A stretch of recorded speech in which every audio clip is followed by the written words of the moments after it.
విజయ్ మాల్యా అంటే చక్కగా డ్రెస్ వేసుకొని $1 మిలియన్ లైఫ్ స్టైల్ మెయింటైన్ చేసే వ్యక్తి మాత్రమే కాదు. కొందరు అతన్ని బ్రిలియంట్ జీనియస్ మార్కెటింగ్ స్ట్రాటజిస్ట్గా గుర్తుపెట్టుకుంటే, ఇంకొందరు మాత్రం దేశాన్ని దోచిన దొంగగా గుర్తుపెట్టుకున్నారు.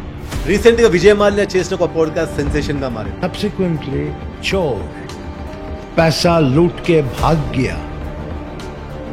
क्या पैसा, क्या लूट. ఇక నెక్స్ట్ వచ్చేసి కింగ్ ఫిషర్ ఎయిర్లైన్స్. కొందరు దీన్ని జీనియస్ కాన్సెప్ట్ అంటున్నా, మరికొందరు దీన్ని ఒక ఫెయిల్డ్ ఎగ్జిక్యూషన్. ఒకవేళ విజయ్ మాల్యా కనుక దేశం విడిచి వెళ్లాలని ప్రయత్నిస్తే అతన్ని అదుపులోకి తీసుకోవాలని లుకౌట్ నోటీస్ జారీ చేశారు. ఇక లుకౌట్ నోటీస్లో తప్పు జరిగింది అని తెలుసుకున్న సిబిఐ వాళ్ళు ఇమీడియట్ గా అంటే నవంబర్ 24న కొత్త లుకౌట్ నోటీస్ ని జారీ చేశారు. విజయ్ మాల్యా ఇంకా భారీ మొత్తంలో డబ్బు చెల్లించాల్సి ఉందని బ్యాంక్స్ వాదిస్తున్నాయి. దానికి విజయ్ మాల్యా మాత్రం, నేను తీసుకున్న అప్పు 6,200 కోట్లు, నేను చెల్లించిన మొత్తం 14,000 కోట్ల రూపాయల పై మాటే అని విజయ్ మాల్యా చెప్పారు. Says recovery certificate 6,203 crores 35 lakhs 3,879 and paisa 42 only. That is evidence of the debt. కానీ మన సోర్సెస్ ప్రకారం విజయ్ మాల్యా బ్యాంకులకి ఇంకా కూడా 7,000 కోట్ల రూపాయలు చెల్లించాల్సి ఉంది. అసలు ఏంటి మిస్టరీ? విజయ్ మాల్యా అంటే చక్కగా డ్రెస్ వేసుకొని $1 మిలియన్ లైఫ్ స్టైల్ మెయింటైన్ చేసే వ్యక్తి మాత్రమే కాదు. కొందరు అతన్ని బ్రిలియంట్ జీనియస్ మార్కెటింగ్ స్ట్రాటజిస్ట్గా గుర్తుపెట్టుకుంటే, ఇంకొందరు మాత్రం దేశాన్ని దోచిన దొంగగా గుర్తుపెట్టుకున్నారు. రీసెంట్గా విజయ్ మాల్యా చేసిన ఒక పాడ్కాస్ట్ సెన్సేషన్గా మారింది. Subsequently, चोर पैसा लूट के भाग गया. क्या पैसा, क्या लूट. అందులో ఆయన చెప్తున్నది ఏంటంటే, ఐఎమ్ నాట్ ఎ చోర్, నేను దొంగని కాను, నేను ఏ బ్యాంకుల దగ్గర కూడా ఒక్క రూపాయి కూడా అప్పు తీసుకోలేదు, అప్పు తీసుకుంది కింగ్ ఫిషర్ ఎయిర్లైన్స్, దానికి నేను గ్యారంటీయర్గా మాత్రమే ఉన్నానని ఆయన చెప్తున్నారు. తను ఎప్పుడు కూడా ఎవరిని మోసం చేయలేదని, తీసుకున్న రుణాలన్నింటినీ కూడా చెల్లించాలనే అనుకున్నానని, కానీ తన ఆస్తులన్నింటినీ జప్తు చేసి అమ్మేశారని వాపోయాడు విజయ్ మాల్యా. అదేవిధంగా అంటే Kingfisher soda, Kingfisher calendar, Kingfisher swimsuit models అంటూ సరగేట్ బ్రాండ్లను విపరీతంగా అడ్వర్టైజింగ్ ద్వారా ప్రమోట్ చేసి, కింగ్ ఫిషర్ అనే పేరు వినగానే మనకి కింగ్ ఫిషర్ మద్యం బాటిల్ గుర్తుకొచ్చే విధంగా ఆయనను ఆ బ్రాండ్ ని తీర్చిదిద్దాడు. ఈ యొక్క సైకాలజీని ప్రతి ఒక్క బిజినెస్ మ్యాన్ నేర్చుకోవాల్సింది మన విజయ్ మాల్యా దగ్గర నుంచి. ఇక అక్కడితో విజయ్ మాల్యా ఆగలేదు. IPL, F1 racing, fashion life style కి ఒక బ్రాండ్ గా మారిపోయాడు విజయ్ మాల్యా. 2008లో IPL ఫ్రాంచైజీ అనేటువంటి రాయల్ ఛాలెంజర్స్ బెంగళూరుని కొనడంతో పాటు అదే సంవత్సరం ఫార్ములా 1 ఫోర్స్ ఇండియా టీంని కూడా స్టార్ట్ చేశాడు విజయ్ మాల్యా. మనందరికీ తెలిసిన విషయమే, ఈ మధ్యనే రాయల్ ఛాలెంజర్స్ బెంగళూరు కప్ని కూడా గెలిచింది 18 ఏళ్ల తర్వాత. ఈవెంట్స్, పార్టీస్ మరియు గ్లామర్ అన్నీ కలిపి తనని ఇండియన్ రిచర్డ్ బ్రాన్సన్ అన్నంత వరకు తీసుకెళ్లాయి. అతని బ్రాండ్ మాల్యా. ఖరీదైన లైఫ్ స్టైల్ మరియు హై క్లాస్ సొసైటీకి అతను ఒక చిహ్నంగా మారిపోయాడు. ఇక నెక్స్ట్ వచ్చేసి కింగ్ ఫిషర్ ఎయిర్లైన్స్. కొందరు దీన్ని జీనియస్ కాన్సెప్ట్ అంటున్నా, మరికొందరు దీన్ని ఒక ఫెయిల్డ్ ఎగ్జిక్యూషన్ అంటున్నారు. కింగ్ ఫిషర్ ఎయిర్లైన్ 2005లో ప్రారంభమైంది. ఈ ఎయిర్లైన్ యొక్క ప్రత్యేకత గురించి చెప్పాలంటే అబ్బో చాలానే ఉంటాయి. అప్పట్లో ఫ్లై చేసిన వాళ్ళకి ఇది ఒక తీపి గుర్తుగానే మిగిలిపోయి ఉండొచ్చు. ఎందుకంటే 5 స్టార్ ఫ్లయింగ్ అని, అదేవిధంగా వెల్కమ్ డ్రింక్, అందమైన హెయిర్ హోస్టెస్లు, శుభ్రమైన క్యాబిన్లు, దాంతోపాటు ఇంకెన్నో ప్రత్యేకతలు, ఎంటర్టైన్మెంట్లు ఫ్లైట్లోనే. కానీ ఈ ఎయిర్లైన్ బిజినెస్ మాత్రం నిలబడలేకపోయింది. దానికి కారణాలు లేకపోలేదు. ఎందుకంటే 2008లో ఎయిర్లైన్స్ ఫెయిల్ అవ్వడానికి గల కారణాలు ముఖ్యంగా 4 అని చెప్పవచ్చు. అందులో మొదటిది 2008 రిసెషన్. ఎయిర్లైన్ స్టార్ట్ అయిన 3 సంవత్సరాల్లోనే ప్రపంచమంతా ఆర్థిక మాంద్యంలో కూరుకుపోయింది. రెండవది హై ఆపరేటివ్ ఎక్స్పెన్సెస్.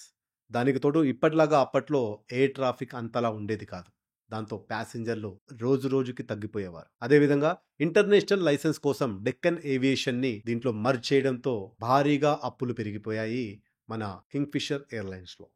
అప్పుల ఊబిలో ఎయిర్లైన్ కూరుకుపోయింది. దీన్ని మాల్యా ఏ విధంగా సమర్థించుకుంటున్నాడంటే, వ్యాపార ప్లానింగ్లో పొరపాటే కానీ దోపిడి మాత్రం కాదనేది మాల్యా వాదన. మన కింగ్ ఫిషర్ ఎయిర్లైన్స్కి IDBI, PNB మరియు SBI వంటి ప్రభుత్వ బ్యాంకుల నుండి 9,000 కోట్ల రూపాయల లోన్స్ అందాయి. చాలా సందర్భాల్లో ఈ కంపెనీలు నష్టాల్లో ఉన్నప్పుడు టాప్ లెవెల్ ఆదేశాలతో ఈ లోన్స్ ఈ బ్యాంకులు వీరికిచ్చాయనేది ఒకంత ఆశ్చర్యంగానే మనకు అనిపిస్తుంది. ఇక్కడ క్వశ్చన్ రేజ్ అయ్యేది ఏంటి అంటే, ఇది మాల్యా యొక్క జీనియస్ స్ట్రాటజీయా, లేకుంటే మన దేశంలో ఉన్న బ్యాంకింగ్ సిస్టంలో ఉన్న లొసుగుల్ని మాల్యా వాడుకున్నాడా? ఒక లాస్ మేకింగ్ కంపెనీకి ఎవరి మాట విని ఈ బ్యాంక్స్ అన్ని కూడా లోన్స్ ఇచ్చిందంటారు? ఈ విధంగా అప్పుల పాలైన విజయ్ మాల్యా దేశం వదిలి ఏ విధంగా పారిపోగలిగాడు అనుకుంటున్నారు? తీసుకున్న రుణాలను చెల్లించకుండా తప్పించుకు తిరుగుతున్న విజయ్ మాల్యాపై సిబిఐ కోర్టు లుక్అవుట్ నోటీస్ కూడా జారీ చేసింది ఒకానొక సమయంలో. 2015 అక్టోబర్ 16న ఫైనాన్షియల్ ఇర్రెగ్యులారిటీస్ అనే ఆరోపణలపై దర్యాప్తు జరుపుతున్న సిబిఐ ఒకవేళ విజయ్ మాల్యా గనక దేశం విడిచి వెళ్లాలని ప్రయత్నిస్తే అతన్ని అదుపులోకి తీసుకోవాలని లుక్అవుట్ నోటీస్ జారీ చేసింది. తిరిగి అదే సిబిఐ 2015 నవంబర్ 24న ఇంకొక లుక్అవుట్ నోటీస్ జారీ చేసింది. దాని సారాంశం ఏంటంటే, విజయ్ మాల్యా గనక దేశం విడిచి వెళ్లాలని ఏదైనా విమానాశ్రయానికి కానీ పోర్టుకు కానీ వచ్చినట్లయితే ఆ విషయాన్ని సిబిఐ వారికి తెలియజేయాలని మాత్రమే ఆ లుక్అవుట్ నోటీస్ సారాంశం. ఇక్కడ మిస్టరీ ఏంటంటే, మొదటి లుక్అవుట్ నోటీస్లో విజయ్ మాల్యా గనక విమానాశ్రయానికి వస్తే ఇమీడియట్గా అరెస్ట్ చేయాలని ఉంది. అదే సెకండ్ లుక్అవుట్ నోటీస్లో మాత్రం విజయ్ మాల్యా ఎయిర్పోర్టుకు కానీ పోర్టుకు కానీ వచ్చినట్లయితే కేవలం ఆ సందేశాన్ని సిబిఐ వారికి తెలియజేయాలని మాత్రమే ఉంది. అసలు ఏంటి మిస్టరీ? దీనికి సిబిఐ వారి రెస్పాన్స్ ఏంటి అంటే, అక్టోబర్ 16న జారీ చేసిన లుక్అవుట్ నోటీస్లో తప్పు జరిగింది అని, అందుకనేసి రెండవసారి కూడా నోటీస్ జారీ చేయాల్సి వచ్చింది అని. ముంబై యూనిట్కి చెందిన ఒక అధికారి పొరపాటున అదుపులోకి తీసుకోవాలి అనే చెక్ బాక్స్ టిక్ చేశారని తెలిపారు. ఈ మిస్టేక్ కూడా నవంబర్ 23న వెలుగులోకి వచ్చింది. అదేవిధంగా అంటే విజయ్ మాల్యా విదేశీ పర్యటనకు వెళ్ళినప్పుడు ఇమిగ్రేషన్ అధికారి ఒకరు ఆయన్ని ఆపి సిబిఐ వారికి సమాచారం ఇచ్చారు. అక్టోబర్ 16న ఇచ్చిన సర్క్యులర్లో అదుపులోకి తీసుకోవాలి అని ఉంది, దీన్ని అమలు చేయాలా వద్దా అని సిబిఐ వారిని అడిగారు. దానికి సిబిఐ వారు బదులుగా వద్దు అని తెలపడంతో ఈ ఉదాంతం బయటికి వచ్చింది. ఆ మిస్టేక్ కూడా నవంబర్ 23న వెలుగులోకి వచ్చింది. అదేవిధంగా అంటే ఆ రోజు విజయ్ మాల్యా విదేశీ పర్యటనకు బయలుదేరి ఎయిర్పోర్టుకు చేరుకున్నారు. అక్కడ ఒక ఇమిగ్రేషన్ అధికారి తనని ఆపి 2015 అక్టోబర్ 16న జారీ చేసిన దాని ప్రకారం వారిని అదుపులోకి తీసుకోవాలని ఉంది అని చెప్పడంతో విజయ్ మాల్యా మాత్రం సిబిఐ వారికి కాల్ చేయాలని కోరాడు. ఇమిగ్రేషన్ అధికారి కాల్ చేయడంతో సిబిఐ వారు మాత్రం తనని ఆపొద్దు అని చెప్పడంతో ఆ ఇమిగ్రేషన్ అధికారి కంగు తిన్నాడు. ఈ విధంగా ఈ ఉదంతం బయటికి వచ్చింది. అప్పుడే తప్పు జరిగింది అని తెలుసుకున్న సిబిఐ వాళ్ళు ఇమీడియట్గా నవంబర్ 24న సర్క్యులర్ని జారీ చేసి కొత్త లుక్అవుట్ నోటీస్ జారీ చేశారు. దాని సారాంశమే ఆయనని కేవలం ఆయనకు సంబంధించిన విషయాన్ని, ఒకవేళ ఆయన ఎయిర్పోర్ట్కి కానీ పోర్టుకు కానీ వస్తే ఆ విషయాన్ని సిబిఐ వారికి తెలియజేయాలని మాత్రమే ఆ లుక్అవుట్ నోటీస్లో పొందుపరిచారు. ఇక లుక్అవుట్ నోటీస్లో తప్పు జరిగింది అని తెలుసుకున్న సిబిఐ వాళ్ళు ఇమీడియట్గా అంటే నవంబర్ 24న కొత్త లుక్అవుట్ నోటీస్ని జారీ చేశారు. అసలు విజయ్ మాల్యాని మన సిబిఐ వాళ్ళు ఎందుకు అదుపులోకి తీసుకోవద్దు అనుకున్నారు అంటే, సిబిఐ వాళ్ళు చెప్తున్న దాని ప్రకారం విజయ్ మాల్యా సిబిఐ అధికారులకి విచారణకు సహకరిస్తున్నాడు, అందుకని చెప్పేసి ఆయన అరెస్ట్ చేయాల్సిన అవసరం లేదని వారు భావించారట.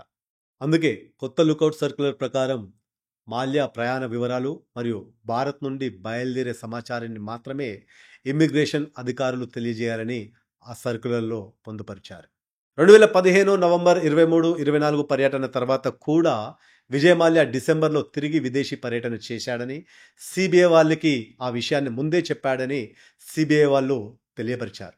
ఇక చివరిసారిగా భారత్ విడిచి వెళ్ళినప్పుడు విజయ్ మాల్యా సిబిఐకి ఎలాంటి సమాచారం ఇవ్వలేదు. అదే ఫిబ్రవరి 2, 2016 భారత్ నుండి లండన్కి చేరుకున్న మన విజయ్ మాల్యా తిరిగి భారత్ రాలేదు. భారత ప్రభుత్వం విజయ్ మాల్యాని యూకే నుండి ఇండియాకి తీసుకెళ్లడానికి అటు యూకే ప్రభుత్వంలోనూ ఇటు భారత ప్రభుత్వంలోనూ ఎక్స్ట్రాడిషన్ కేసుని నడిపిస్తుంది. విజయ్ మాల్యా ఇంకా భారీ మొత్తంలో డబ్బు చెల్లించాల్సి ఉందని బ్యాంక్స్ వాదిస్తున్నాయి.